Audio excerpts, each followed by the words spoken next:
Chapter 650. That's alright, I have a pen here. Yudhir produced a pen from his pocket. At that moment, the official's eyes twitched nervously. What's that? Simultaneously, the mage who sneakily glanced at the yellow magic stone brooch, which had subtly revealed itself from the flipped edge of Yudhir's coat, widened his eyes slightly in recognition. That brooch, adorned with magic stone and inscriptions, could it be? The merchant, too, was not merely a passive observer. He scrutinized the gloves on Yudhir's pen-holding hand with a suspicious gaze, blinking rapidly. I didn't notice before, but those gloves, now that I see them... Silence fell. It's as if I can hear their thoughts rolling in their eyes. Yudhir pretended not to notice the three onlookers who had begun to scrutinize their surroundings with renewed interest, focusing instead on documenting their statements on paper. Writing was merely a tool for him. The true spectacle lay in the attention these three rascals directed towards other aspects of the scene. If they were causing a stir here, they must be quite greedy. Yet, this also implied their insignificance within their respective groups. Why would those with power, skill, and connections bother coming here? It's the ones without prospects of success who resort to such measures. Such individuals often fail to see the bigger picture, getting buried in short-term gains and obsessively clinging to connections, all the while forsaking any semblance of loyalty or honor. Initially, when they followed him here, they were almost out of their minds. But sitting quietly in this space, anyone would regain their composure. And so, they began to notice things previously overlooked. Yudhir had bought 2 items with him, deliberately selected before leaving the capital. A magic pen exclusively used by the High Minister, Hybrayena Rayflang, and a magic stone brooch sent from the Western Mage Union. The High Minister's magic pen, which could turn water into ink, was custom made, with the High Minister's name and family crest prominently engraved. Though the High Minister position wasn't remarkably powerful, Hybrayena Rayflang herself hailed from a prestigious noble family. Her lack of immense power was only relative to the 4 great dukedoms. To a lowly 7th rank official from the south, she was an unreachable figure of authority. The 7th rank official, upon seeing Yudhir ale effortlessly using a pen signifying deep personal ties with the High Minister, must have thought, I have never heard of the High Minister having a personal connection with a cavalry member. Was the corporation directive more than just a routine recommendation? Could it be? If I make a bad impression here, will my name reach the High Minister directly? Such thoughts were inevitable. The 3rd rank official he mentioned earlier must be his direct backers, probably from the noble faction. But here we have the High Minister. To the officials, the High Minister was the highest authority. Desiring to impress a 3rd rank official and inadvertently inciting the High Minister's wrath, leading to a sudden loss of livelihood, was not an experience they would welcome. Even if he does, there is no belief that his backer will take responsibility for the aftermath. In the silence, a bead of sweat formed on the forehead of the 7th rank official. At the same time, the mage harbored a thought similar yet distinct from the officials.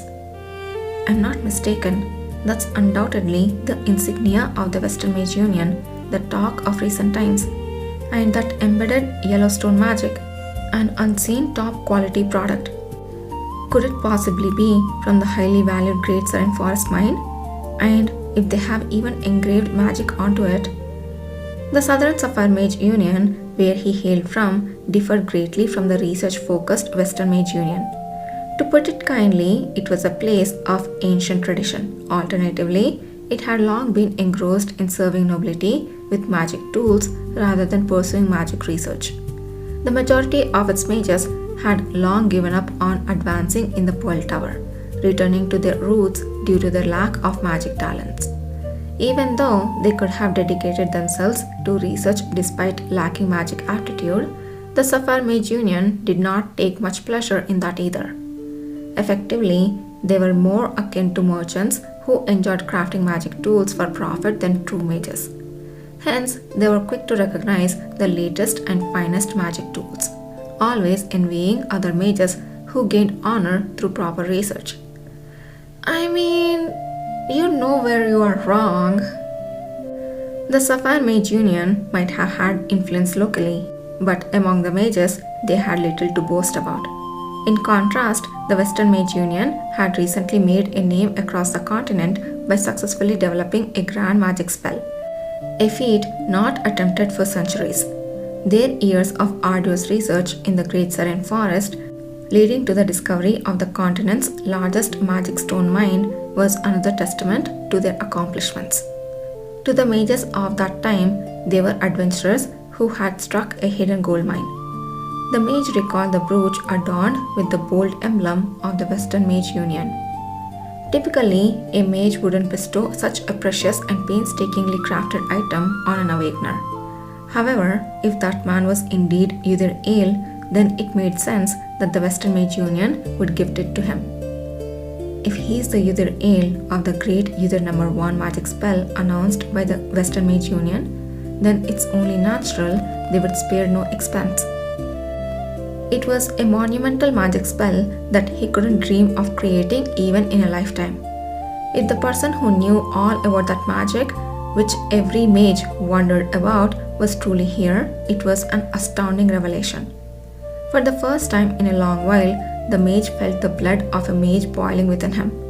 He was irresistibly eager to ask Uther about the brooch, the magic stone, and anything regarding the Uther No. 1 of the Western Mage Union. Yet Uther, unmoved by the mage's eager gaze, continued to silently jot down his earlier words on paper. It was then that the mage realized anew the demands he had made as a representative of the Sapphire Mage Union were likely unwelcome from either Ale and the cavalry standpoint. That's right. Damn. If I had known someone like him would be here, I wouldn't have spoken so harshly earlier. Now, our union's image must be tarnished. How do I handle this? While the mage jittered his knee nervously, the third and the last protester from the trading house was peeling the skin off his dry lips for a slightly different reason than the previous two. Those guys, who are they? How can they nonchalantly wear such incredible items covered in dirt as if they are nothing? It all began with the gloves Uther was wearing. The merchant was initially astonished by the sophisticated magic pen that required no ink, but upon closer inspection, he realized that the black gloves adorned Uther's pen-holding hand were an even more luxurious product. Curious, they peered under the table, only to find that the neatly placed shoes under Uther's chair were crafted from a more expensive and inconspicuous leather than the gloves. However, what truly shocked the merchant was something else. At first barely noticeable due to their unassuming appearance, the shoes of the man seated next to Uther were even more luxurious than Uther's own. The merchant thought he was mistaken, but he wasn't. Raising his head to scrutinize the man's clothing, he started noticing incredible items.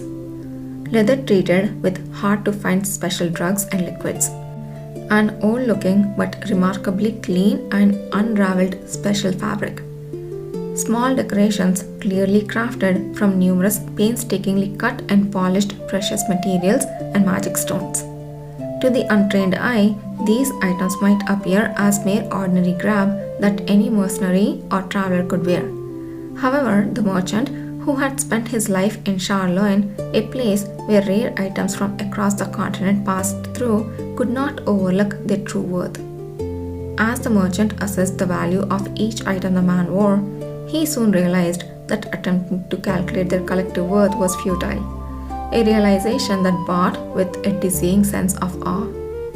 How can one person possibly wear all of these items?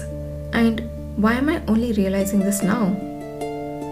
Okay, now that you have realized you cannot take on your opponent, shut the hell up and get lost.